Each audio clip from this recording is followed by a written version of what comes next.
Hey man, it's me, Kevin Smith, the annoying voice of podcasting, and you're listening to the non-annoying Three Guys in a Flick. Ladies and gentlemen, please take your seats. The show is about to begin. Faith is believing things when common sense tells you not to. Don't you see? It's not just Chris that's on trial. It's everything he stands for. It's kindness and joy and love and all the other intangibles.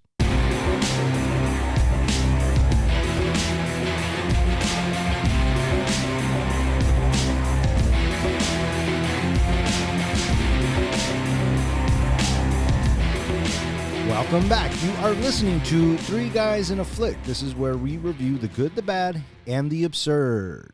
Tonight's episode kicks off our holiday extravaganza with the 1947 Miracle on 34th Street. Beware spoilers. Coming to you from a department store which will remain unnamed for legal reasons, well, because we don't have the permission, my name is Don. And to my right, we have our comic book guy, John. Season's greetings. And to our left, we have the professor, Ken. Hello, everybody. So how you doing tonight, Don? Oh, I'm doing fantastic. How are you, sir? Feeling full of the holiday spirit. Do you feel the holiday spirit? Might be the alcohol. I don't know. Okay. Hey, that's fair enough. How are you doing there, big guy? Aces, baby. Yeah? Tonight, we are talking about the 1947 version of Miracle on 34th Street. It is the holiday season, and so we are each going to pick a holiday film, and this one was mine. I chose this one because, A, listeners, there are no holiday films in the Bronco helmet, so the three guys get a pass on this one. And B, I was thinking what to do, and then I was having a conversation with Tatiana, and I said, what's your favorite Christmas movie? And she said, the 1947 Miracle on 34th Street. And I stopped and I went, the black and white one? And she goes, yeah. And I just thought that was not odd, but, you know, with Elf and everything else out today. But Is this our first black and white movie we've reviewed? I think it might be, and I had never seen Miracle on 34th Street.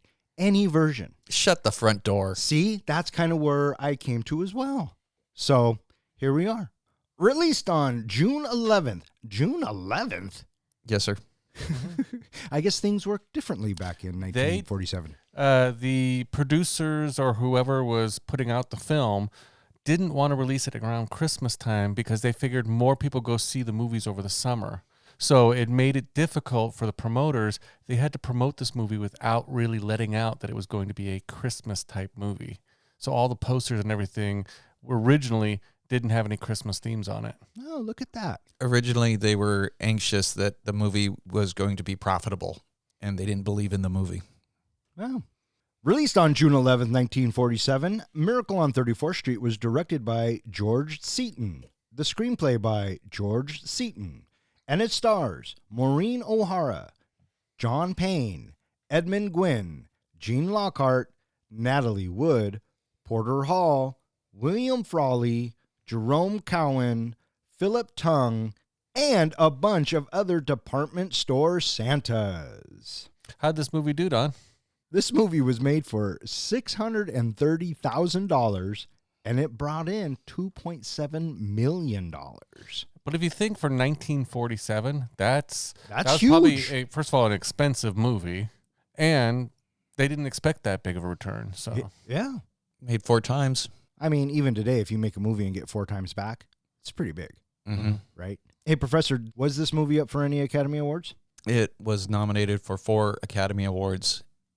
It won 3 for Best Supporting Actor for our Santa, which seems like he should be the actor because he's pretty much in the movie the entire time, Edmund Gwenn. And then for writing, both of the writers got Academy Awards. And then it was also nominated for Best Picture. And did not win that. It did not. it lost to a movie called Gentleman's Agreement. I've never heard of it. Have you? No. Yeah, we learn new things here on Three Guys all the time. But it is, I think, the first and only movie that Santa has won an Academy Award. That very well may be true. And you brought up a very interesting point, Professor. Yeah, I wonder why it wasn't for actor. I tried to do a little research on this, and from what I've read, it's supposed to be like 3 different stories going on. The story of Fred the lawyer, of Doris the mother, and really of Susan the daughter. And Chris is just a part of those 3 stories and an influence on those 3 stories. Because really it's about, Susan believing in Christmas and believing something beyond what she can see with her eyes. And then there's that whole love angle with Fred and Doris. I can see that. So they were just kind of, I guess they called him a supporting actor because he was part of their story. Right. Well, either way, I have to say, out of all of the Christmas movies I've seen, now seeing this one, this Kris Kringle is probably in my top 5. He was such a joy. He was so calm and peaceful.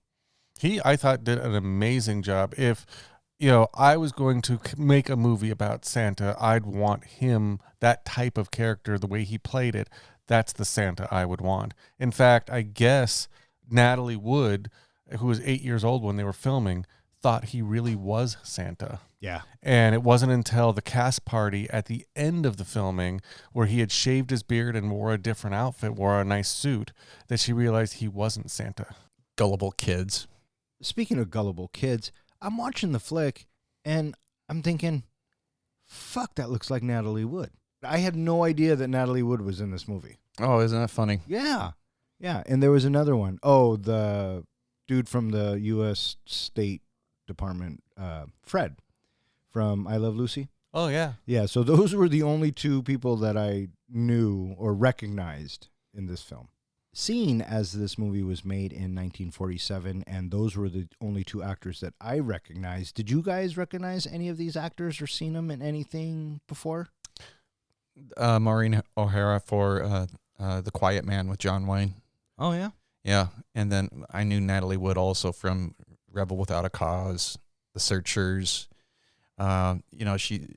She's a prolific actress in Hollywood. She had a couple other big roles like West Side Story, Splendor in the Grass. I was going to say, there was that little movie, West Side Story. What about you? For me, I recognized Natalie Wood's name because I saw when I was reading the information before the movie. I wouldn't have if I didn't know like she was in that movie, I wouldn't have recognized her. So really, the only person I recognized by seeing them was Fred from I Love Lucy. What'd you guys think of John Payne, the lawyer? I thought he was a likable character. He had dashing good looks, and I also think that he played his character with a lot of heart. You know who he reminded me of a little bit? Cary Grant. I was just about to say it. Cary Grant was the first one that came to mind. He every time I looked at him, I had to do a double take going, are you sure that wasn't Cary Grant? And I thought for sure Maureen O'Hara was in Gone with the Wind in some capacity, but no, she wasn't. No, I guess John Payne was such a huge fan of this movie. It was like one of the favorite movies he ever made, that up until his dying day, him and Maureen O'Hara wanted to make a sequel. In fact, John was writing one, but no, he never gave anybody the script before he died. Yeah, I read that too. Yeah. That would have been interesting to see what he had come up with. But it's also one of those movies that just doesn't need a sequel. It's just a good movie. Yeah, and it didn't need a sequel, but it got a remake. Did you guys ever see the remake? Once. I may have. If I did, I forget. Hear tell, it's not that bad, so I think at some point I'm going to check it out. What about, here's the question. They colorized this movie at one point. Did you ever see or any bits and pieces of the colorized version? No, I heard that they colorized it, and I think it was one of the first movies to be colorized. Yeah. And no, I haven't seen it. Would I check it out? Maybe. But there's something to be said about black and white. I was just about to say, do you have any thoughts on them colorizing movies? I think it's a cool idea, and I think you can watch it one time and just to see what it would be like. However, I feel that when I watch a black and white movie, I want to watch it in black and white because that's the way it was originally shown to audiences. Now, would they have shown it in color if it was available? Absolutely. But black and white takes us back to a period of time where the film process was so pure. And I just have an appreciation for that. I also feel like the genre of black and white movies was a different time in that people had different morals, outlooks, just the whole time period of the way people were. When you colorize it, you kind of add a confusing, it's not a newer movie. It's an older movie. I want to appreciate the older movie. That, and take into consideration that you have the director working with the lighting and what it's going to appear on celluloid on the big screen, that they have a particular vision in mind. And so you are diluting, you are perverting what the director very well could have been angling for in having that contrast of light and dark. Yeah, agreed. What do you think about the rating of this movie? What was it? I was given a B rating for morally objectable in part. Oh, I thought you meant the rating as like PGG. Yeah. That? By the League of Decency. It's 1947, man. It's the sign of the times. Yes. But why did it get a B? Oh, because She was a divorcee. Yeah. So IMDb has this listed with no rating, NR. But when I fire this up on Prime, what does it say? G. PG-13. Get out of here. What the fuck? I bet you it's PG-13. because the algorithm's looking for it and it says, oh, it got a B for indecency because she's divorced. So, and I went back into IMDb and I looked at the standards, the parental standards that they can look for. And the only thing it really talks about is cigar and cigarette smoking. Yeah. That was a little, I don't know, I want to say jolting, but it was interesting to see all of the cigarette smoking and the fact that people were just smoking like around the children or, at the restaurant, in the stores. You thought that was weird? It's just, you don't see that anymore these days. It's just not something that we are accustomed to. You didn't see that over in Europe? I did see a lot in Italy, yeah. Yeah, there's a lot of smoking. Yeah. I'm very accustomed to it in movies. Are you? Oh, yeah. Well, I mean, Because it reflects the time. I guess that's true. I was going to say, you see it in movies, but you don't see it to that degree, like nobody cares about it. Valentine Davies, who was the actual one who wrote the original story for this movie, do you know where he got the idea? No. He was struggling through Christmas shopping crowds, trying to find a present for his wife. The commercialism that he saw made him wonder what the real Santa Claus would make of the whole thing. And so he wanted to write a story basically of Santa Claus dealing with the commercialism. Yeah, interesting. I would have liked to seen in the 70s Natalie Wood and Robert Wagner were approached to do a remake. And now Susan's obviously a remake or sequel. Now Susan's obviously older, but Natalie Wood was like, I don't want to get my daughter into acting this young. Mm-hmm. But I would have been curious to see what that version would have looked like. Well, the principal cast thought that this movie was, they all look back on it with great fondness, and they thought it was a unique, magical movie, and it was a wonderful set experience that they all spoke very highly of. And I got to say, it kind of comes across when you watch it. Is it trivia time? Yes, but I want you to play me in with some Christmas music. In our continuing pursuit to crown a master of movie trivia, I prepared a series of questions related to the movie we are reviewing this episode. Please wait until I finish each question before answering, which will probably be a Christmas miracle. What time did the parade start? 10 Noon. a.m. Very good. Is that what you said, Professor? I said noon. Oh, it was 10 a.m. on that little memo thing. Macy's is on 34th Street. What is the cross street? Miracle. 7th? 7th Avenue. Very good, Professor. On Kris Kringle's job form, how old does it say Chris is? 69. No, it doesn't. It says that he is... Shit. It's a thing that he talks about for time. Oh, as old as his tongue, but not as old as his teeth. Something like that. Very close, Professor. And in fact, I'm going to give it to you. I'm as old as my tongue and a little older than my teeth, which basically means when he was born, his teeth hadn't come in yet. Now, for a bonus, who originally wrote that quote? Jonathan Swift. Okay. And do we have a time limit when the question gets asked? You know, like Jeopardy, they have like 30 seconds to answer the No, question. because I was very interested in hearing what the professor had to say. Oh, so there is no time limit. Okay, good to know. All right, that's all I want to know. Well, professor doesn't have a time limit. Okay. Good. What is Doris's position at Macy's? Advertising manager? Event No. No. Yeah, she's in charge of the parade. She's the store supervisor. How many mailbags are carried into the courtroom at the end of Chris's hearing? 11. 11. What do you say? I said 100, but now I think I already overshot that. 21 mailbags. I was closest. What was the name of the attorney? 21 mailbags. That's just what the statistic I looked up said, 21. There were 6 people that walked through the door. The first 5 had 2 bags, one on the shoulder, one being drug, and then the 6th person came in with 1 bag. But didn't they also bring one in the beginning? Well, that would have made 12, not 21. I don't know, but the thing I looked up said 21. So I love it. I love the discrepancies. We need to get to the fucking bottom of this, people. We'll eliminate that one then. What was the name of the attorney who defended Kris Kringle? Fred Gailey. Very good, Professor. I was thinking of the prosecution. Damn it. And for the final question, what language was Mr. Kringle using to talk to the little girl who couldn't speak English? Dutch. Very good. I want to say we actually have a tie this week, so we will continue on with our tie.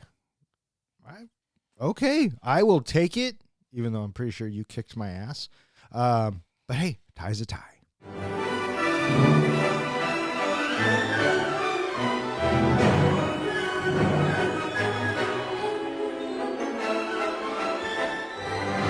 Kris Kringle is upset to find that the man assigned to play Santa in the annual Macy's Thanksgiving Day Parade is intoxicated. When he complains to event director Doris Walker, she persuades Kris to take his place. He does so well, he is hired to play Santa at Macy's New York City store on 34th Street. Ignoring instructions from the toy department head, Mr. Shellhammer, to recommend overstocked items to undecided shoppers, Kris directs one woman to another store to fulfill her son's Christmas request. Impressed by Chris's honesty and helpfulness, she informs Shellhammer that she will now become a loyal Macy's customer. So the film opens. What'd you guys think of this whole ditty? It has a rather rare tracking shot. We are following Kris Kringle walking down the street, which means that the camera had to be mounted on some sort of little cart, because we are following Kris as he walks down the street and he turns the corner.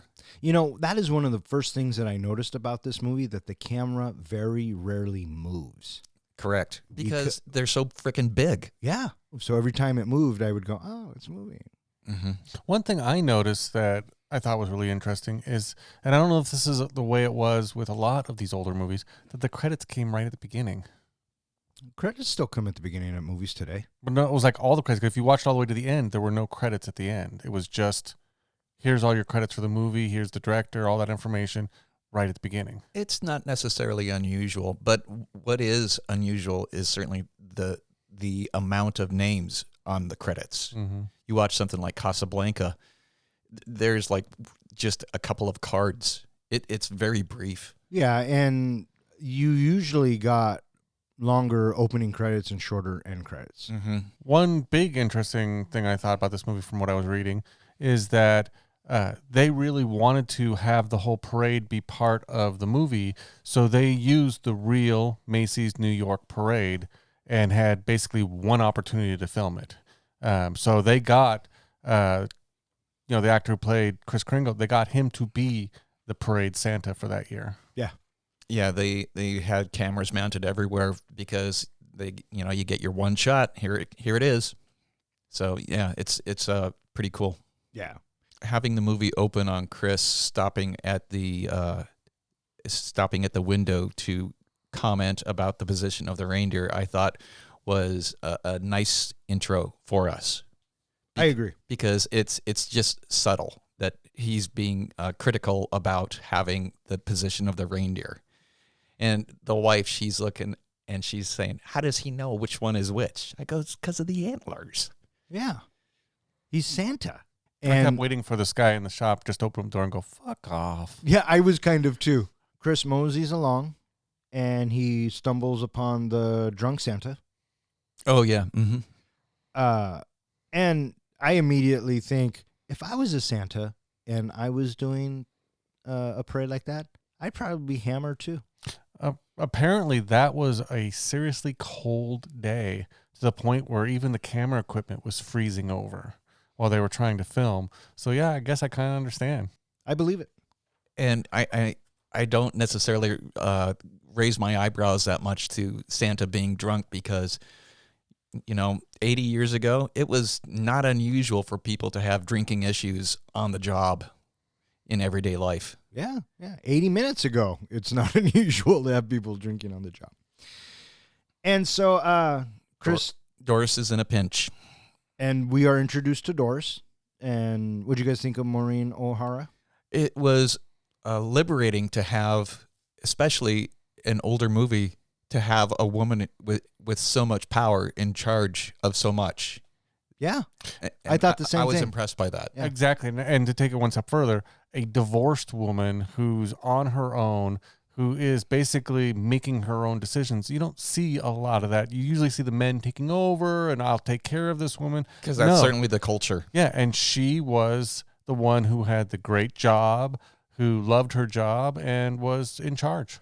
And I think the biggest thing that we forgot to say right here is that she's a single mom. Mm-hmm. She's doing this all in New York City as a single mom, and she's trying to do her best. And she looks to be doing okay because they have a housekeeper. Yeah, they have a housekeeper. Well, you notice also she's respected, too. It's not like the men talk over her or around her. They talk to her in this movie. That's a good point. Mm-hmm. That's a good point. Yeah, and so that was very refreshing to have, because that certainly isn't the culture.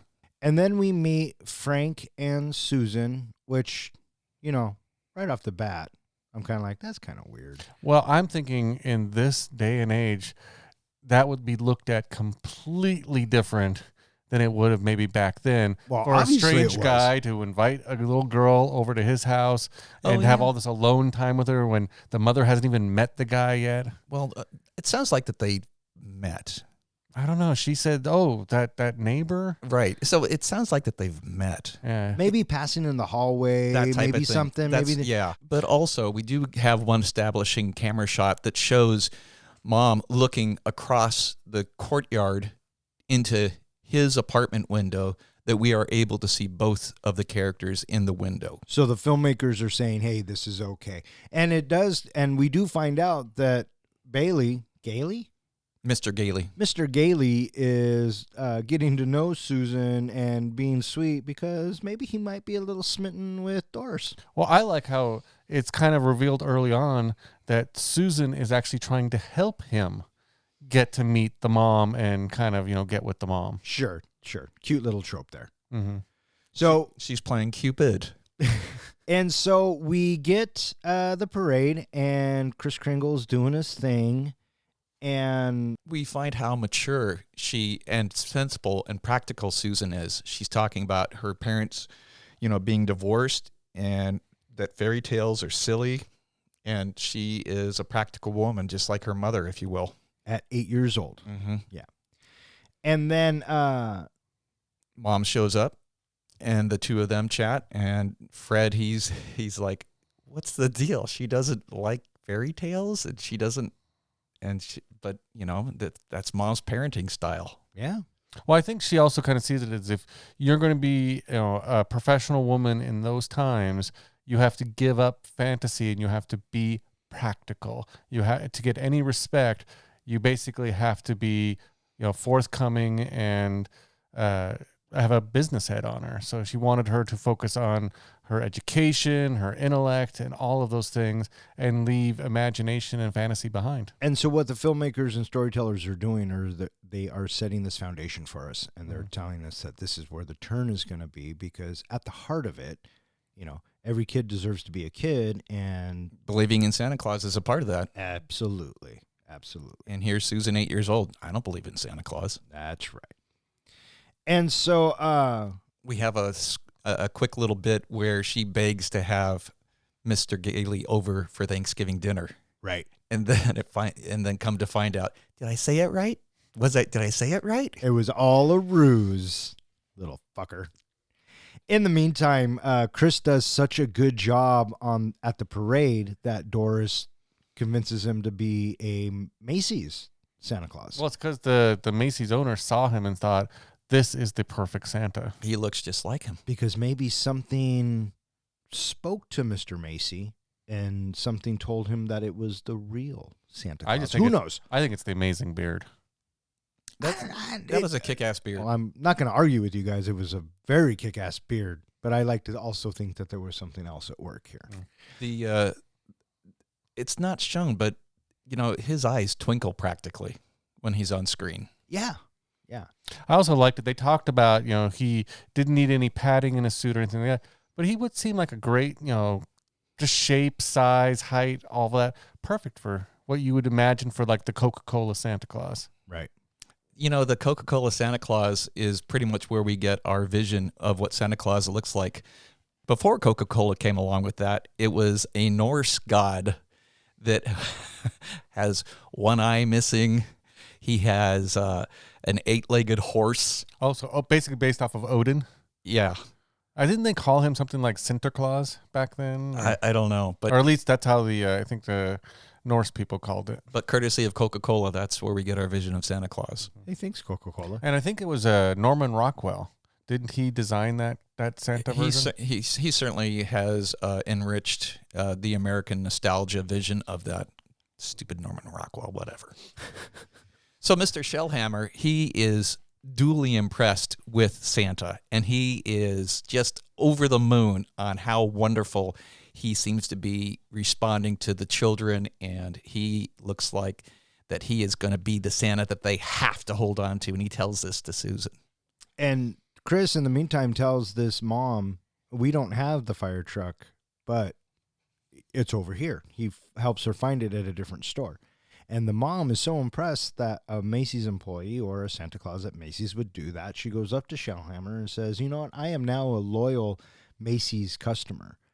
And so when Mr. Shellhammer hears this, initially he's completely incensed because Shellhammer told Chris, push our merchandise. And instead he hears the opposite of it. But then he is slack-jawed when the woman says, now I'm a loyal customer because of this. Right. Kind of interesting just talking about, like we were just a second ago, about the look of this Santa Claus, versus other Santa Clauses. Just last night I went downtown, and one of the things that Julie and I like to do is we go over to Nordstrom's because they always have a Santa in the window taking pictures with the children, and one of our favorite things to do is to watch the children get put on Santa's lap and then just start screaming and crying. Creepy. It kind of fills us with the holiday spirit. But looking at that Santa, and something that I was talking about with her was, I don't know, just something about seeing a Santa with the really overly fake beard and the just really typical, what you would expect every mall Santa to look like. Really, again, made me appreciate this movie and wishing like they had found somebody who had a real white beard and maybe a little bit different in the way that they dressed him to not be so typical and stereotypical Santa, I guess. And I just, something about it made me wish for more. And I think maybe it was this movie that might have spoiled me a little bit. My dad's friend, Gordy Tibbetts, looking down from heaven, thinking about you. And I know that he is somebody that for a bunch of years was the Nordstrom Santa Claus. Mm-hmm. And he looked just like him. He's, a little more on the heavyset side, and he has the beard. Looked great. Saw him in the window several times. They had him on one of those really bleached, white, gigantic, you could even see the clips going over his ears kind of thing. And it just took me out of the whole Christmas spirit, seeing this just fake-looking Santa. Which leads me to my next point, which is we get a very brief exchange between Chris and Alfred. And Alfred talks about how he feels great when he gets to dress up being a Santa. What do you think of the Alfred character? He was a curious character, and I thought that it was amusing that you have such a young guy wanting to play old Santa Claus. Might have had an old soul. Maybe. But I thought he was enjoyable. I think he was a great side character for our Kris Kringle because he got to see somebody who just had the pure spirit of Christmas. It wasn't about the commercialism. He just wanted to be Santa to spread the holiday cheer. And that to me was, of all the things that Chris experienced, in this movie, besides that letter, that was one of the things I felt like maybe restored his Christmas spirit a bit. And Mr. Shellhammer certainly is won over by this Kris Kringle of directing people to other stores. There's 6 more women waiting outside to thank you. Right. Yeah. So he adopts the philosophy. Which is also nice to see because then it goes all the way up to the head guy, I can't remember, Mr. Macy, who decides that, okay, let's keep this going. Let's make it, a holiday of good spirit, and we'll do this. And it takes off.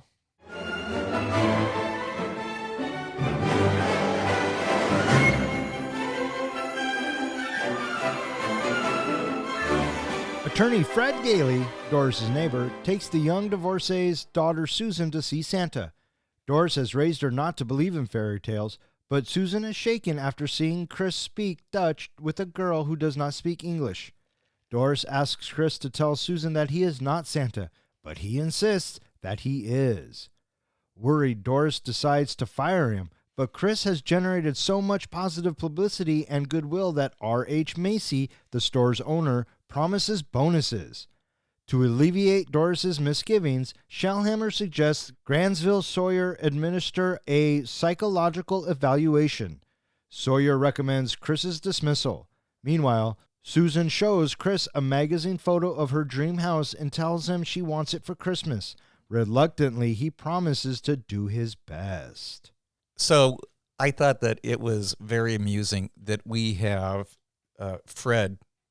He's going to take Susan to visit Santa when he knows that Mom is pushing there is no Santa. He's trying to get his way in, and what better way than to defy the mother's wishes? So Susan goes and they see Santa. What'd you think of this bit?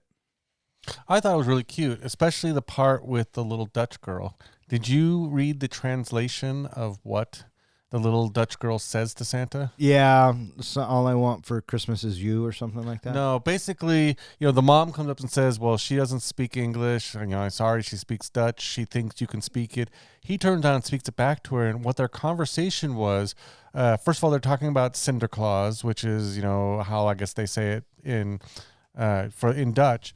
But what she says to her, or he asks her, well, what would you like for Christmas? And she responds, nothing. I have everything I want. All I want to do is stay with this lovely woman. Oh, because she was adopted. She was adopted. Yeah. So she said, I got what I want for Christmas. Yeah, that was a very sweet scene. I also appreciated how much Doris lays into Fred for trying to pull this little stunt. What the hell? I kind of figured that Fred's whole game plan here was that Susan was going to ask Santa for Fred to be her new daddy. Oh, maybe. I mean, being a guy, I could see him thinking that. And he'd be like, well, what are you going to do? Call me daddy. Yeah. So Doris sits down with Susan. There is no Santa. And she calls Chris to the office. Would you please tell her that this is a role that you play? But I can't. What'd you think of when basically like Doris is like, okay, fine, pull his job file, and goes in his job file. And did you read what was on the job file? The employment card? Yeah, like the name of the reindeer were on it. That was his next of kin, was the reindeer. Yeah. And we said the quote earlier about how old he is. Right. He listed all of it on there. Except the interesting thing was, and they bring it up later on in the movie, is that his address is like at an old retirement home, like almost like a mental hospital. Brooks Memorial Home for the Aged. Yeah. Right. Which is a wonderful thing to put in there, us, the audience, because then we, the audience, can be subtly thinking, is he really Santa? Sure. Because, wait, maybe he's a little delusional. Right. It puts that doubt in our mind. Exactly. And so we hold on to that. Yeah, because I was thinking immediately when I saw that, now, did he escape from this place? Like, why isn't anybody looking for him? And I'm curious, how did he end up there? Why is he there? Yeah. He's Santa. So Doris wants to fire him, right? Because she's had kind of enough of his shenanigans. He's a nice old guy. He's really sweet. Well, she also thinks he's batshit crazy. I was getting there. But I don't think she thinks that he's batshit crazy, but he's certainly not firing on all cylinders, but he's not dangerous. There might have been a little question. I think she kind of, because she talks to the psychiatrist guy afterwards, but I think she was kind of heading in the same direction. The psychiatrist is, he could act out and hurt a customer. How unstable is this guy? We got to find out. But first, she's called up to Macy's office, and then Macy lays it all out. This is our new store policy. Anybody wants to know, we're going to tell them where they can find it if we can't give it to them. And she's like, oh, fuck, I was just about to fire this guy, right? So what's the best next thing? Let's have him go take a psychological evaluation. Well, didn't she actually tell him he was done and then had to go back and say, no, we changed our, or because she said, we're bringing back our old Santa. Right. Because we promised him the job. And then she comes back down and says, oh, no, we decided to put him elsewhere to keep you long after Macy announced that he wanted to keep him. But her and Shellhammer come up with an idea that maybe we can kind of sort of get him checked out. Right. What'd you guys think of the psychologist? He was a weasel from the start. Oh, that's totally what he's supposed to be. Yeah. You know? Yeah. Well, with a name like Gransville Sawyer, got to be a douche. Yeah. Granville Sawyer. And I was trying to get a read on him, why he was so antagonistic just from the start, whether it was like a power play, whether he just was selfish, whether he just was a dick. I don't know. There was just something about him. Well, clearly he had his own opinion already made up. Right. And I thought for some reason they might have dove back into that as the movie progressed, and we would find out that he had a childhood traumatic experience about Christmas. Yeah. But we didn't go that But far. So regardless of that, we still needed it for the story. Because Agreed. we have to have an antagonist for our story that makes the what Chris overcomes that much more satisfying. Yeah, the only thing I could get was that Chris kind of challenges his intellect by questioning him back and kind of making it sound like this guy, the psychologist guy, had his own issues and he didn't like that. right. I mean, he even said, Yeah. "I'm not the one. Right. I'm asking the questions." Right, because he's very deliberately he talks about idiosyncrasies and then mannerisms, and then he keeps touching his eyebrows, right? He keeps stroking his eyebrow. Mm-hmm. Anyway, we have, despite what he says, Shellhammer and Doris, they decide, well, we got to figure something out to sort of look after him when he's not sitting on Santa's throne, if you will. Right. Right. And then they decide, well, let's go ahead and, Shellhammer says he could stay at my place, but he's got to get his wife liquored up to agree to it. I thought that part was kind of funny. Yeah. Right. Yeah, we can totally do it. My wife will do whatever I say as long as I get her liquored up. There was a lot, I don't know if you noticed it or not, but I did. There is a lot of toothpicks on the tray. Oh, yeah, I noticed that. For the olives. I thought you were going to say misogyny. There's a little bit of that, too. I think a little bit more than a little, but sign of the times. Yeah. Sign of the times. Yeah. So Shellhammer's like, yeah, you totally stay with me. And in the meantime, doesn't Fred offer? Yeah, so we have Chris and Susan, and they're sitting together and they're chatting. And Chris is exploring, why don't you have an imagination, Susan? And they start going back and forth about the importance of imagination. Right. And this importance of imagination is the dawning that Susan is getting on her character that is going to allow us to have that vindication, that satisfaction of Susan believing in Santa. Right. Yeah, and I think we were going as if Fred was witnessing all this.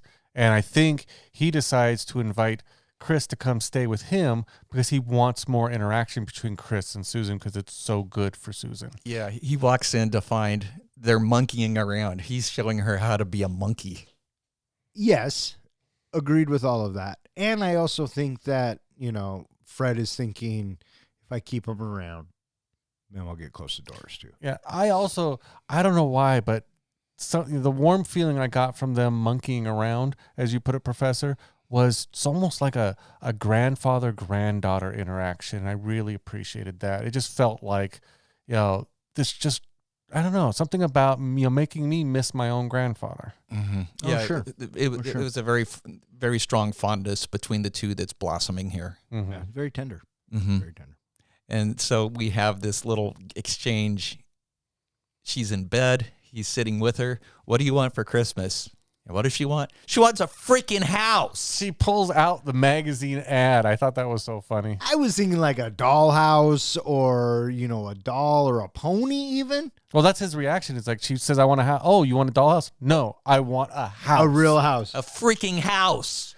Which back then would cost $200-$300. Probably. So that night we have Fred and Chris. They start talking strategy, if you will, about how they are going to, conquer the girls, if you will. And Fred's got to decide, should it be a colonial house or maybe a Cape Cod house style? I'm not sure. Yeah.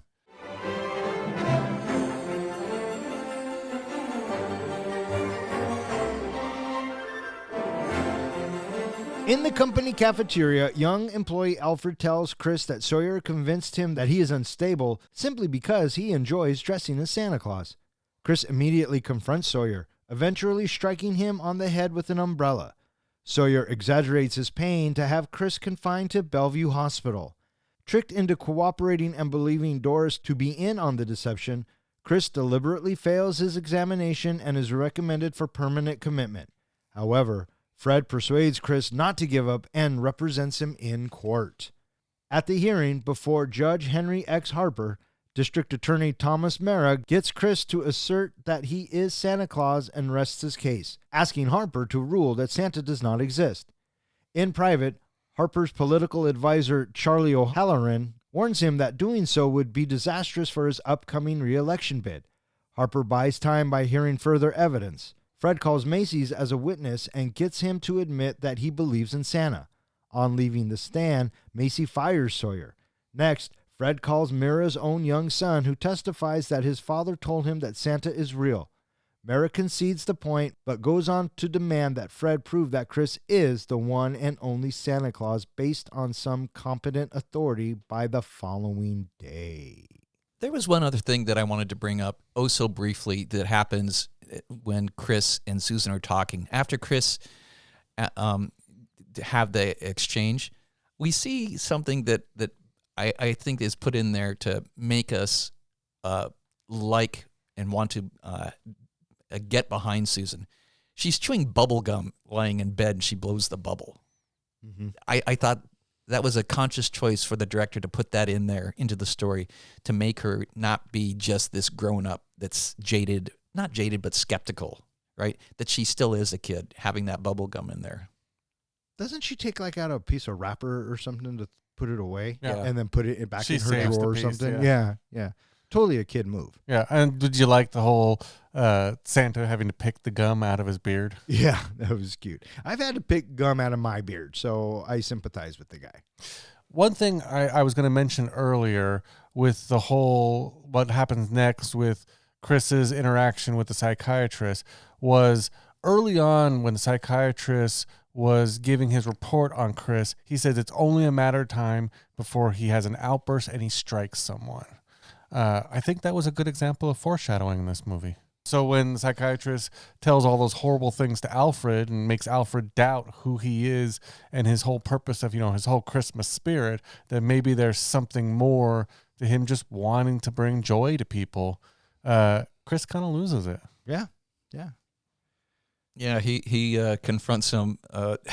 He confronts him, and I thought that it was ridiculous that he got the goose egg that he got based off of a bap from an umbrella. Oh, sure. And who hasn't been hit by an umbrella, a cane, or something by an older person? I know. What? Oh, you haven't? No. Oh, just you and me, bud. I've got the scars to prove it. There you go. So Ms. Walker, Mr. Shellhammer, they happen by just at the right time, and Sawyer, he plays it up. Yeah, I love how he pretends like he's knocked out. He should have been playing soccer. Yeah. And so There's a heated exchange, but Doris, she defends Chris, and she just, no, I'm not going to let go. Yeah, I'm not going to let him go. We're keeping him. And I think that this is a marked shift in Doris to be saying that she is now supporting, believing something about him, right? As opposed to it's not just business. Right. That's one of my issues with this movie is, and maybe I missed it somewhere, but where was Doris's turn? What was it that made her start believing that he was actually, who he thinks he is, or at least supporting him? Because before she was more on the fence of this guy's a bad influence on my daughter. And it never really showed her seeing a lot of the interactions between Chris and Susan. Mm-hmm. So I didn't see exactly what it was that kind of got Doris over the fence. Did you guys catch anything? I just thought it was probably through Susan, even though we didn't see it, because, well, we'll get to it in a few moments in talking about at the mental institution, Bellevue. Anyway, but no, it's not necessarily overtly revealed on screen when we have Doris coming around, if you will. Right. And because Chris hits homeboy, and that's the outburst that Sawyer was hoping would happen, and he kind of lured him into it, whatever. Chris gets sent to Bellevue, and his mental health is in question. And they had kind of talked earlier about, these exams that you take and how Chris already knew all the answers to the exam. But when he got to this case, thing, because he thought Doris and everybody had turned on him, that he had lost his spirit and purposely failed the test. Right. And so that's what I'm referring to, right? Mm-hmm. It's we don't see any of that, but we are told that through Chris sitting there in Bellevue and failing miserably. And the look on him, throughout this whole movie, he was jolly and he had his Christmas spirit and he was happy. And I remember seeing him sitting in that chair, slumped over, wearing the oversized kind of clothes that he was wearing that didn't fit him. And you could, just the look of that, you could feel just the, like the fact that he just had given up. I thought that was the emotions that it conveyed without saying a word. It worked in that scene. Mm-hmm. And we have Fred show up, and in their exchange, he reinvigorates Chris, and he also tells Chris that Doris had nothing to do with it. So Shellhammer, he goes along with it because Shellhammer is the one that lures Chris away under false pretenses. So now we have Fred saying, well, no, that's not really the case. And with that now we realize that Fred is very much on Chris's side as well. And I think that has to do with he likes the guy too. Yeah, and I thought that from the get-go. I thought that Fred was always on board with Chris, and that's just who his character was. His character was an upbeat, optimistic kind of fellow. Mm-hmm. And I like the fact that now they're going to go to court, and Fred says, fuck it, I'll defend you, Mm-hmm. One of the things I really appreciate about this movie, with everything that's going on in the world today, and kind of the message that this movie conveyed even back then, is so what if somebody wants to say they're Santa Claus? Who's it hurting? What damage is it doing? If anything, it's making this person happier. And through that person being happier, he is spreading the joy and happiness. And I really like how kind of Fred, when he takes on the case, I don't think at any point up until maybe the end that he starts questioning it, he doesn't really believe this is the Santa Claus. But at the same time, he doesn't feel that there's anything wrong with Chris believing he's Santa. Does he say that he doesn't believe? Well, at the very end, when whatever, that happens at the end, he says, do you think he really is? So I don't think he believed at any point that he was Santa. And they're like, well, no, at the end. Interesting. We have Mr. Macy from a business standpoint laying into Sawyer really heavily. What the hell did you do? I want my Santa back. Right. And so now this is how Santa becomes elevated with, I want to say, non-believers, that they have their own motives for wanting to say that this Santa is Santa, right? Mr. Macy, Judge Harper, right? They have their own agenda. The prosecutor, Mara, he doesn't want to, crush his child's hopes, in saying that there is no Santa. And Fred even calls Mara's kid to the stand. Which is kind of a dick move. But smart. But, the thing is, though, and again, with some of my issues with this movie, first of all, to call anybody to the stand, both sides have to have a list of witnesses. Oh, there's several discrepancies when it comes to practicing the law that we see in this movie. There's several things. So you mean in movies in general? Well, Yeah. The no, DA I'm agreeing with you. The DA would have known that his son was on that list. The other thing that kind of bothered me was, and you just brought up a great point, Professor, is I felt like everybody had selfish reasons for how they were going. And, a judge who's supposed to be impartial, unbiased, came off as pretty biased. Like he really did not want to rule against Chris, and he was ready to do whatever he could because of, Fred whispering in his ear, Fred Mertz, that he was ready to do whatever he could to hopefully say Chris was Santa or dismiss the case or get the case done, all because he was worried about his own political career. The judge was. The judge and was. The attorney was. I mean, you are prosecuting Santa. Mm-hmm. I mean, that's kind of fucked up. Yeah, but at no time do any of these characters really believe he is Santa. So all of them were really going on the side of the DA of this is not Santa Claus. But at the same time, they had their selfish reasons for making him Santa. Like even Macy, who said on, at the booth that, I believe he's Santa. In his head, you could see, no, he did not believe he was Santa, but he still lied on, after taking an oath, he lied to the court. You're assuming he lied. Well, he kind of went through all the profitable and all the reasons why they needed this Santa because everybody loved him. They never said anything that he actually believed he was Santa. He just says it at the end because I think he wants his store Santa back. Maybe. Well, that's what I was mentioning earlier. Everybody has their own reasons to promote Kris Kringle being Santa Claus. We have a quick little montage of newspaper clippings, different stories being run about Kris Kringle being on trial. Right. Mm-hmm.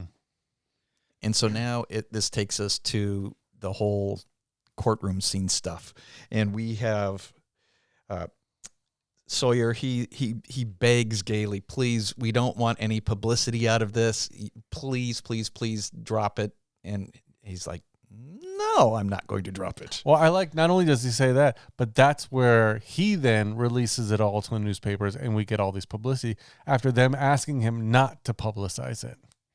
Yeah, they want to just lay low and let it just keep it out of the spotlight. And then, well, once Chris gets up onto the stand, that's where that's where we have this whole third act unfolding once he gets up onto the stand. Right. I like it when Chris gets up onto the stand and he asks for his name, Kris Kringle, and then where do you live? Well, that's what this hearing will decide. Yeah. That was a cute answer. That was a very cute answer. Yeah. And we go through our list of the witnesses, and we were saying that Mara's son gets called up there, and I want to talk about something else. So we have Kris Kringle up on the stand, and after he's off the stand, we have Mr. Gailey said that he intends to prove that Kris Kringle is Santa Claus. And with that forces this confrontation that evening between Fred and Doris. Oh, I quit the law firm. Right. And she's like, what? And then, now there's some serious friction because she doesn't know if she's going to be able to be with a guy that's only going to have kooks for clients. Right. Because, he's defending Santa Claus. Right. So, Well, I like the interaction of the DA at home with his wife. And first of all, his kids won't even look at him or talk to him because he's prosecuting Santa. And then the wife says something to, why couldn't I have married a plumber or, mechanic or something like that? And he's like, if I lose this case, you may get your wish. you may get your wish. That's right. And another thing that is nice at that moment is that he expresses regret that he's having to do his job. Mm-hmm. Yeah, he doesn't want to prosecute Santa. Right. But he's doing his job. That's his job. Yeah, but how do you explain that to your kids? Well, I guess you would have to commit. Is there or is there not a Santa Claus? Which I think he did a good job of basically not saying there is no Santa. All he was really going off for saying was, this is not Santa. Correct.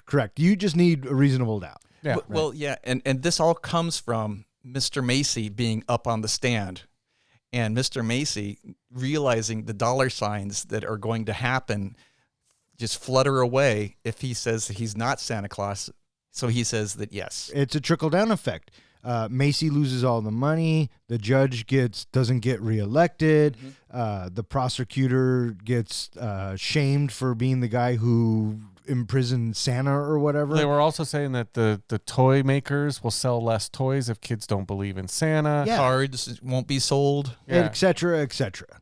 And so, So the prosecutor, he's so incensed that Mr. Macy has said that he is Santa Claus. He asks the judge point blank, "Do you think that there is a Santa Claus?" And then with that, he's in a conundrum. He's stuck. And let's take a brief recess. And he heads back. And then that's where the judge gets to see his own future if he says that there is no Santa Claus. right, which is bleak like everyone else's. But there's a classic movie trope at this moment when he's asked if he believes in Santa. It cuts to the judge, cuts to his buddy in the back. Yeah, Halloran. Making the face, cuts back to the judge. Yep. Cuts back to Halloran. I mean, that was very typical for those movies back then. Because I don't want to say they were overacted, but they were a little bit overacted. Yeah. My favorite bit in this whole thing is when Macy gets off the stand and is walking back and looks at Sawyer and says, "Dude, you're fucking fired." I think that's my favorite bit. Right after that, we have the prosecutor's son, Mara. What's his name? His son's name? Son. No, Thomas Mara Jr. takes the stand. What? How can he not know? Just like John was saying, there are several discrepancies. The fact that you have Mr. Gailey questioning Chris up on the stand, and then the prosecutor, he just starts talking. He asks a question. You don't get to do that. And then you have later on, the trial has resumed, and Mr. Gailey comes walking in. That's at the end, with the letters. Why is the trial started and he's not in the room? Right? There were several things. It's like, wow, that's bullshit. No, that's bullshit. Anyway, what'd you think about his little boy taking the stand? I thought it was funny. I thought it was a genius move. On Fred's part, and it pays off because that night kids won't talk to him. Well, I think the kids wouldn't talk to him before that. Oh, they showed that before that. But I thought it was so funny is not only does the kid get up there and kind of destroy a lot of the DA's case, you notice the DA couldn't cross-examine him. He basically just let him off the stand right after his testimony because his wife probably would have killed him had he tried to cross-examine his own kid. And so he's come to the conclusion that, yes, okay, there is a Santa Claus, but he wants competent expert proof that this is the one and only Santa Claus. And this is his out, and this is the judge's out as well. Yep. If you can prove it, physically prove it, then I have no problem saying you're Santa. But if you can't physically prove it, then I have no choice to say. But it's not my fault. Yeah. I'm just doing what the law says. Which You was a great can't- turn. Damned if you do, damned if you don't. Yeah.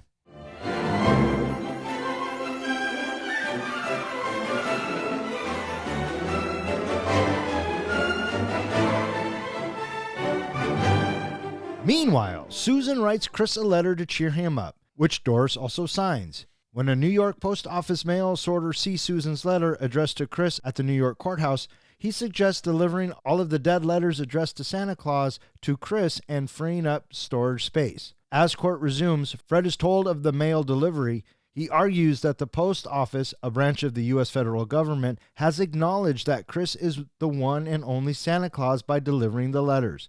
When the judge insists on seeing them, Fred has them dump bag after bag on Harper's desk. Harper dismisses the case. On Christmas morning, at a party for Macy's employees, Susan loses faith in Chris when he admits he was unable to get her the house she wanted. However, after Chris offers Fred and Doris a route home to avoid traffic, Susan sees her dream house with a for sale sign out front.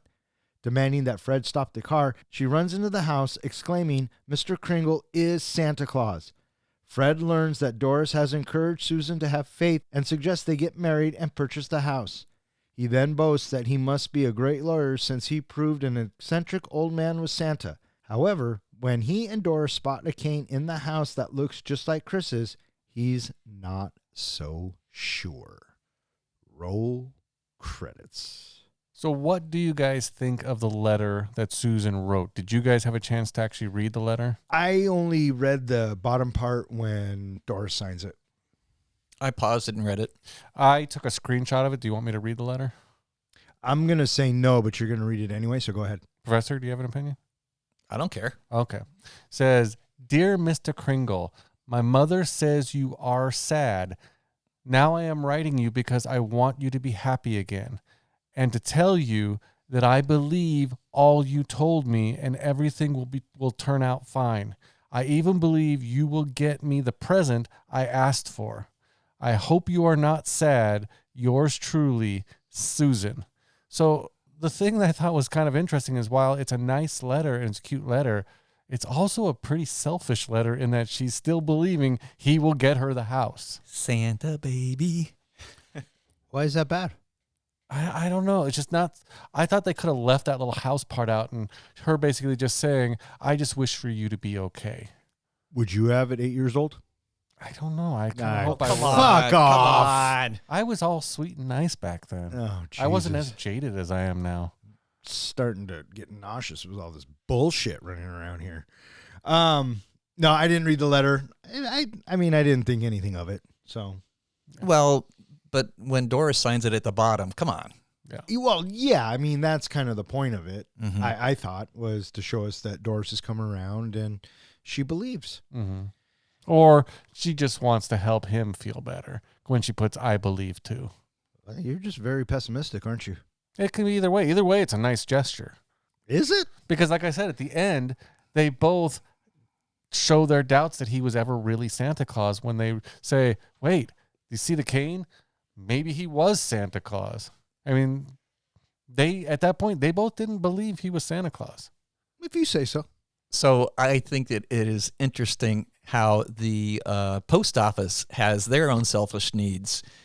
Hey, we can get rid of all those dead letters, right? They see this Kris Kringle letter, to the courthouse. Hey, let's take all of those.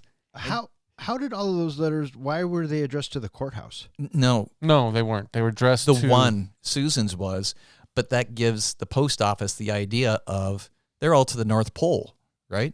Well, we can't deliver them to the North Pole, But Kris Kringle's at the courthouse now. so let's just take it to them So now. now we'll Yeah. take it to him Yeah, because I now. guess like every post office has what they call the dead letter area that are filled with letters to Santa Claus. And some of them even write back to the children. Oh, that's sweet. Wait a minute. Are you trying to tell me that there's no Santa Claus? No, they are helpers of Santa Claus. Santa can't respond to all of his fan mail, so they help him. Okay. Okay, thank you. And somehow, miraculously, the next day, Chris is able to read that letter from Susan. But here's my question is if that hadn't happened, how would Fred have won his case? He wouldn't have. He conceded that to Chris Yeah, so I'm thinking when he sat down. it was pretty lucky that the post office wanted to get rid of all those letters. That kind of saved the bacon there, Kind of. Totally. or the candied bacon, or whatever. it is. Yeah, I was so lucky. It's a fucking movie, guy. That's the Written only that way. way. That's the only way they could have done it. And actually, before, because I'd never seen this before, They could have had the reindeer going testify. into it, well, that's where I thought they were going to go. I thought they were going to bring in reindeer, but I was thinking, how the fuck do you prove something like this? And then they use the system against itself, I guess. Yep. Somehow. I would have gone with instead of proving he was Santa, prove he's not Santa Claus. Oh, there you go. Maybe you should have tried the case then. No. So I love how Fred tees up the whole mailbag bit, right? That he comes in, and like I said, hearing was already resuming, and he comes walking in, and he has 3 letters. And so, boy, the prosecutor is just like, yes, you need to show, yes. Mm-hmm. And then the judge is, well, nope, right here on my desk, right here on my desk. It's like, come on, guys. Saw that coming, bam, in comes 11 bags. And they deliver all these bags, and the judge has no choice but to dismiss the case. Because he can't argue against the government. The government says this is, Kris Kringle is Santa Claus. He's getting the letters. If he says he's not Santa Claus, then the post office just committed an illegal act by delivering to the wrong person. Because the post office must deliver letters to the correct recipient by law. And so, to have that happen, Your Honor, every one of these letters is addressed to Santa Claus. The post office has delivered them. Therefore, the post office department, a branch of the federal government, recognizes that this man, Kris Kringle, to be the one and only Santa Claus. Bam. Mic drop. Mic drop. And how relieved do you think the judge and the prosecutor were? Oh, fuck, thank God. Now we don't have to be the bad guys. Yeah, but then also I was wondering, because the prosecutor had said earlier, if I lose this case, I'll probably lose my job. Does that mean he lost his job? No. And he's not necessarily saying that he is the one. What the judge says, since the United States government declares this man to be Santa Claus, this court will not dispute it. And the judge had said it earlier on, too. Santa was never on trial. Kris Kringle was never on trial. It was a competency hearing. So they didn't have to follow all of the strict rules of the court. Sure. Mm-hmm. Doris and Kris chat so briefly, and Kris invites her for breakfast, and she invites him for dinner. I can't. It's Christmas Eve. I thought that was a cute little touch, too. A little subtle. It's his busy night. Yeah, yeah. So it's the next morning. Christmas morning, and they have that big old party like that on Christmas morning. Who does that? Yeah, who does that? Maybe in 1942 it was the thing to do. 47. What'd I say? 42. Oh, what's the fucking difference? 5. Maybe back in 1943 it was the thing to do. But, yeah, it was kind of weird. Kind of like having dick move. It kind of like having a cocktail party at 8 o'clock in the morning. The thing that was weird to me was that when they go to leave, Kris just happens to have hey, take this route. You'll avoid some traffic. What do you mean just happens to have? That just seemed odd that this man who they had been doing all this stuff with, and he's the one that just happens to have like the Google Maps and the traffic report. Well, clearly you missed the entire point of this film. He's Santa. Why wouldn't he have it? And what he is doing is he's doing the best that he can. He wasn't able to purchase the house. The house was for sale. But instead, he gets them to drive by the house. And he can't spare the elf manpower to build said house because, well, it's Christmas for the world. Well, this supports my theory is that maybe this Kris Kringle was actually a retired real estate agent. Totally supports it. Yeah, I think that's valid. And that's how he found the house. It's prevalent throughout the entire movie. I agree. Total real estate agent. Mm-hmm. Yeah. Retired. And it makes sense. That's why his cane was there, because he went and checked out the house as a retired real estate agent and just happened to leave his cane in the house. There you go. Problem solved. And the last little bit that we have as well is we have Doris telling Susan to have faith. Right. And so there she is. There's Susan sitting in the car. I believe. I thought that was a little bit. Yeah, contrived. Yeah, a little bit.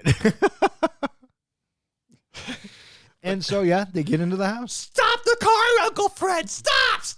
And I thought, Uncle Fred?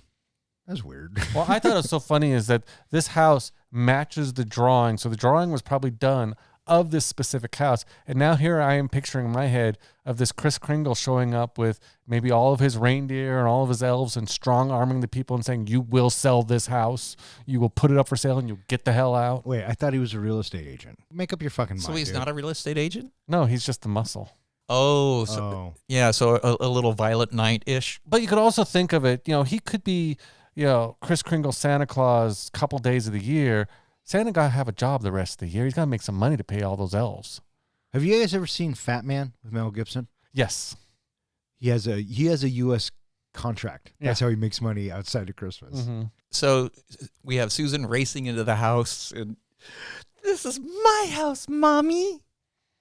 Oh, brother. I love that position that Kris puts him in. Now they got to frickin' buy a house. Well, that's what they wanted. But I guess it was foreshadowed earlier in that, was it Fred or Doris I think it was Fred that said he really wanted to move out of the city, move into a nice house in the country. So that's kind of what he was looking for. Sure. And then it's wrapped up all too quickly that, oh, you know what? The house is for sale, and they smooch, and it's like they're engaged. Well, that was the other thing that I felt like they had built Doris up to be this strong, opinionated woman who's very intellectual, and she's in charge of her own life. And at the very end, they end the movie with him basically saying, well, I guess we're going to buy the house and you're going to marry me. It's like he took over all the decisions for her. So I don't know. it was a cute ending, but I think it could have been done a little bit differently. Maybe with her making those decisions. Oh, yeah, maybe. I don't know. I think it worked just fine. You didn't feel like it was the guy telling the girl what's going to happen next? It did. It worked just fine. But in today's world, we have to. Mm-hmm. Yeah. So, yeah, you're right, buddy. It should have been her. What do you think about having the cane there?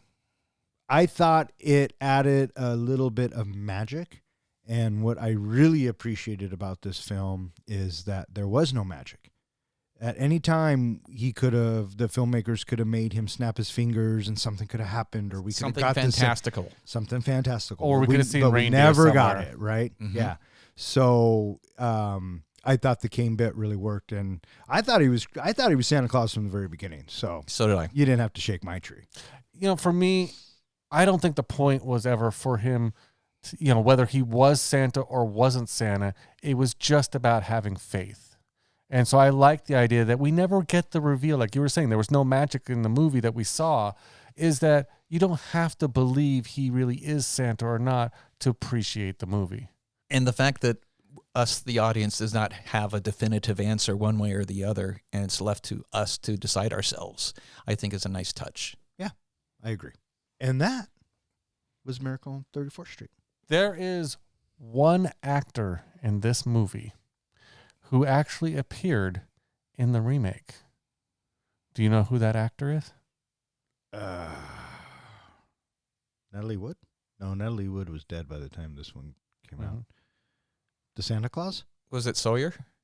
Nope. Who was it?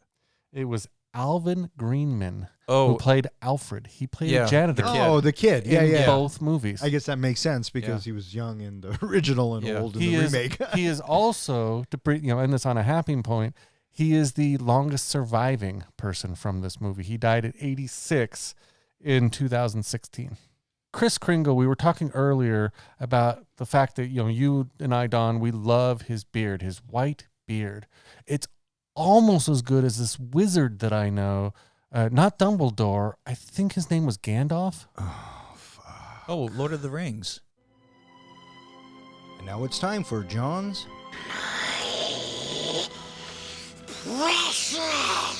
moment.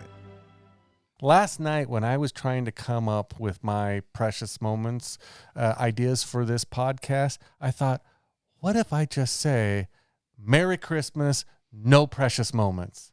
And I thought, well, hell no, you're still getting the precious moments. Damn it. Yay, us. Lump of coal in your stocking.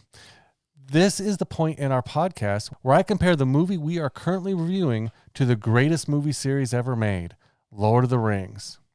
So for our Frodo, you might think that it was Kris Kringle who was on the journey, but really, I felt this movie was more focused on Susan Walker's journey. So she would be my pick for Frodo.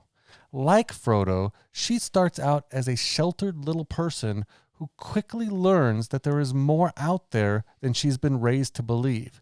She embarks on a journey of transformation, learning to embrace the spirit of Christmas and the belief in the impossible. Both Susan and Frodo are changed by their journeys. Fred Gailey would be my choice for Samwise. Throughout the movie, he plays a supportive role to Susan. He also shows he is honorable and a steadfast character in the way that he stands up for Kris Kringle. Fred would also be my pick for Aragorn, as he exhibits qualities of bravery, integrity, and a strong sense of duty.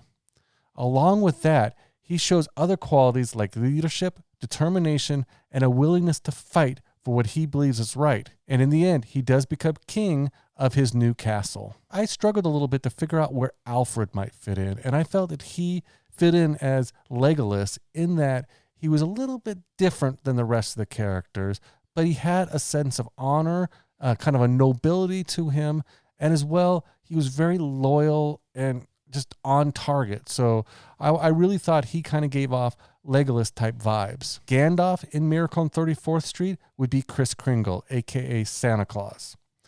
Both are magical characters who possess wisdom and a deep understanding of human nature.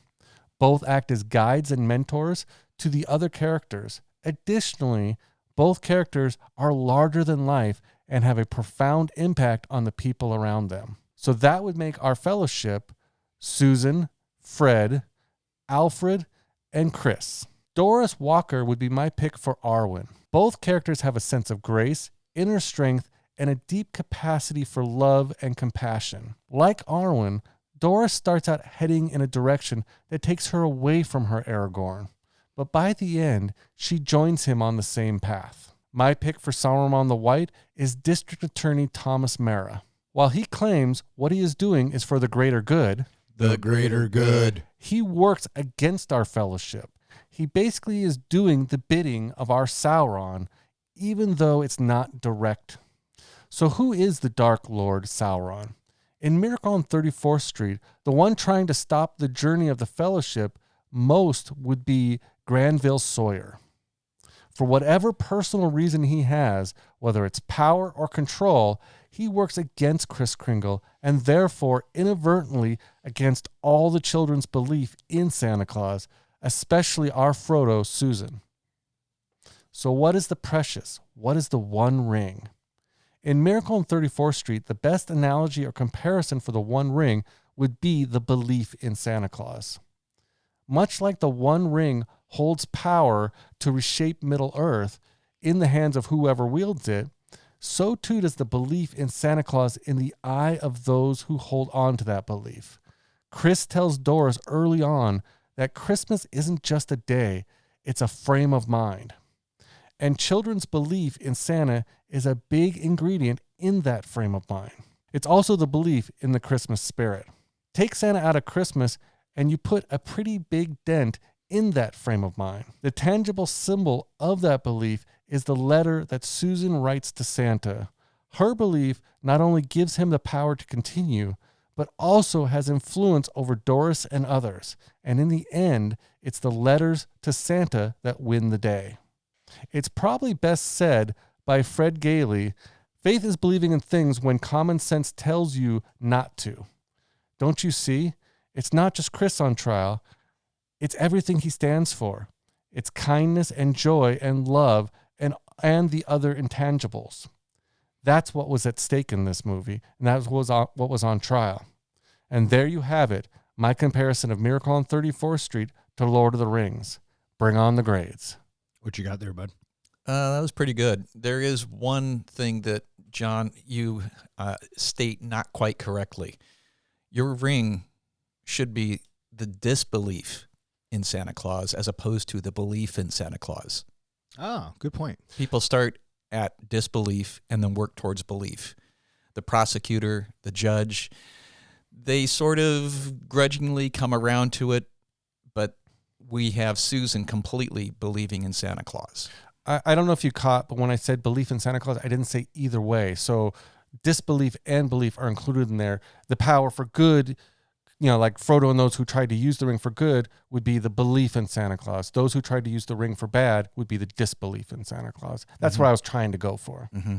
Yeah, so in general, the concept is sound, and I totally get what you're saying. The rest of the cast filling in, I was getting a little anxious where Doris was going to be filling in because she came into your description a lot later. It's like, where is she going to be?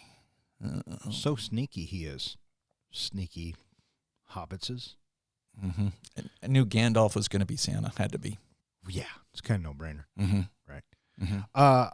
I'm of the opinion that was worth a solid B. What do you got? A-. Holy fuck! I'm feeling the Christmas spirit. Merry Christmas, There buddy! is a Santa Claus. And that was John's precious moment.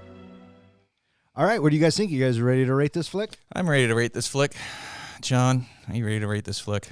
Well, you don't have to sit on my lap to know how excited I am. All right. That was not too bad. I like that. Hey, Professor, how do we do our ratings? We do our ratings on a scale of 1 to 5 fucks. 5 fucks is a movie that we think is cinematic gold. A 1 fuck movie is a movie where you watch it, you're one and done. You're never going to watch it again. And what's a 0? A 0 fuck movie is you get done watching it, and then afterwards you turn to your buddy and say, "Oh, for shit's sake, what the hell was that? I want 1 hour and 36 minutes of my life back." Or in other words, we just don't give a fuck. Well, I guess it was my pick, so Duh. You go first. thank you. Miracle on 34th Street. I thought it was a very simple story. It was well acted. Other than showing the sign of its time, it is a feel-good movie. I like the idea that we don't see the magic, like I was saying. This story and the belief in Santa Claus is kind of like religion. You either believe it or you don't. And that's not wrong or bad. It just is what it is. And I thought that the cast did really well. It felt very standard as far as the way the movie was constructed. We didn't move the camera a lot. We got a lot of shots on tripods. And for the most part, the story was really simple, and I really enjoyed it, and I'm glad that I watched it. I'm giving Miracle on 34th Street 3.75 fucks. All right, I'll go next. All right, buddy, go 'Cause, ahead. Yeah, I believe in Christmas. Miracle on 34th Street is a Christmas classic that does not disappoint. Curiously, though, it is not in my wheelhouse of Christmas movies that I watch annually, but it's always a delight to watch. I've seen it several times. Natalie Wood is delightful in this. I dug all the characters, Doris and Fred and Kris Kringle. He was so good. He's pretty much the quintessential Santa. And I think that this movie plays out so simply. It's a very straightforward story. At an hour and a half, it moves along very efficiently. The whole courtroom bit, that's the last third of the movie. That's 1/3 of the movie. And so, having the ingenious story arc at the end that gives us, well, he really must be Santa Claus, so therefore he is because of all the letters, I thought was extremely clever. The story has a lot of heart, and I find nothing poor about this movie. I think it is a solid 4.25 fucks. 4.25 fucks from the professor. All right there, tough guy, you're up. Well, before I go, would you like to guess what rating I am giving this one? Sure. I think I've gotten the last two wrong, right? Yes, I will go ahead and say that you're going to give Miracle on 34th Street 3 fucks. 3 fucks. Your final answer? From final answer. Okay. Bah humbug, 1 star. 1 fuck.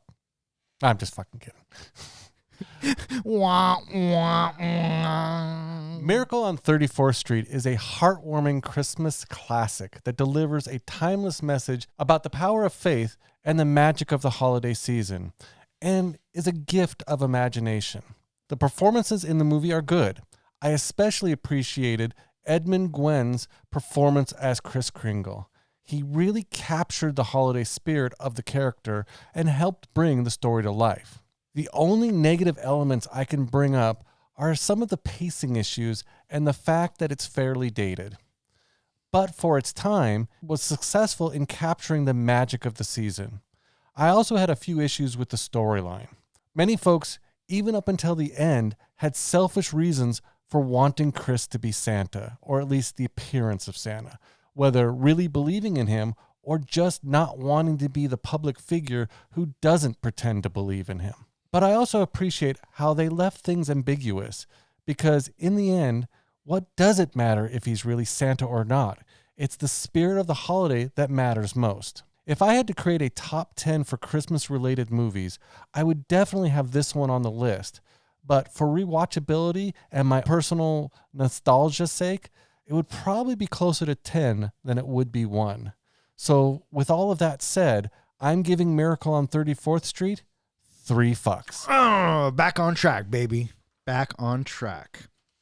With 3 fucks from the comic book guy, 4.25 fucks from the professor, and 3.75 fucks from yours truly. That gives Miracle on 34th Street an average of 3.7 fucks, which puts it in the 15th spot, tied with Green Street Hooligans, Dogma, Talladega Nights, Halloween, Interstellar, and The Outsiders.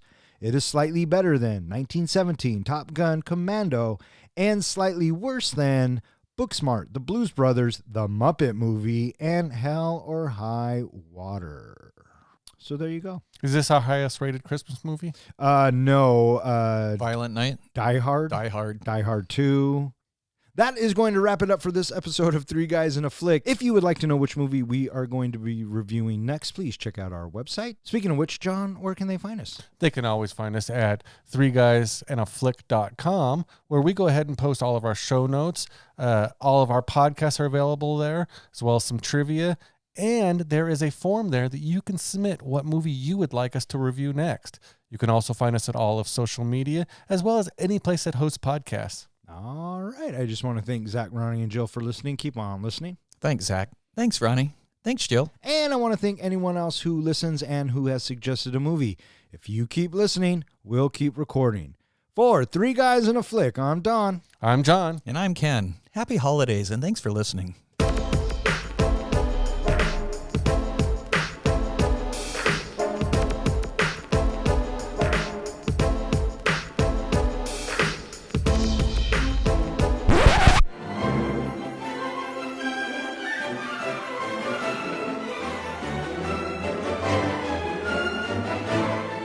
Dial of Destiny's been available for a while. To buy. No, I've watched it a couple times somewhere else. Where have I watched it? On Prime, because you bought it. Did I? Yes, I watched it on your account. Oh, okay. Then I must have bought it. Is it Christmas time? Kris Kringle is indignant to find. You can say pissed off. I kind of like that. Kris Kringle is pissed off to find that a man assigned to play Santa in I do. We haven't even gotten to the porn names I know. yet. I do it. Well, there's really kind of only one. I do it just to get that look. Is that why you paused after I said Zach, Ronnie, and Jill? Because I went into it too quick? It was, the cadence was off. Yeah, I was like, what the fuck am I doing? And then you go like this, and I'm like, oh, wait, I didn't even say that's going to wrap it up for this episode, did I? You were just quick to get out of here. Yeah, well, fuck, I got to go to work, bud. All right, Professor, what's the porn name? I don't have one. I got two. You got two? I got one, and I think it's kind of a no-brainer. Well, let's hear your one. Miracle on 69th Street. That was one of mine. Professor loves that one. Look at that smile. Go on. My second one was MILF on 69th Street. Oh, I kind of like that, too. Fun fact. When is a caribou, and when is a reindeer a reindeer? A caribou is a caribou when it's in Alaska, and a reindeer is a reindeer when it's at the North Pole. A reindeer becomes a reindeer once it's a caribou that's been domesticated. Oh. So I have a fact, too. What's that? Did you know that Santa used to say he until he met your mother? All right. May all of your days and nights be filled with happiness. All right. Fuck off. Good night.